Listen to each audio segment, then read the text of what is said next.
આજે આપણે સવારમાં ઉઠી અને તરત ભગવાનને યાદ કરીએ છીએ ને, હથેળીનું દર્શન કરીને. એ શ્લોક આજે આપણે બોલીશું. તો બધા તૈયાર થઈ જાઓ. સવારમાં ઉઠીને શ્લોક બોલીએ એની સ્થિતિ ગ્રહણ કરો. ચાલો એક સાથે બોલીએ.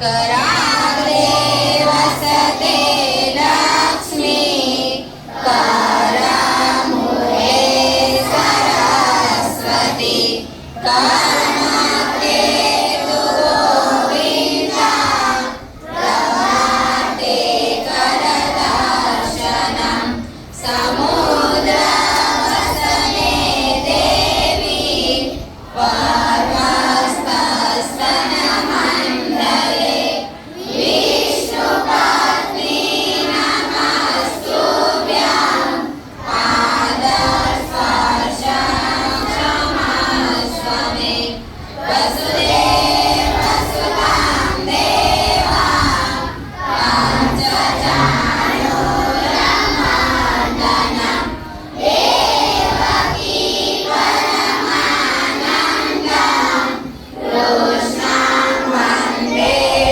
જગદ્ગુરુ, ગુરુર્બ્રહ્મા ગુરુર્વિષ્ણુ, ગુરુર્દેવો મહેશ્વર, ગુરુ સાક્ષાત પરબ્રહ્મ, તસ્મૈ શ્રી ગુરવે નમઃ. Very good.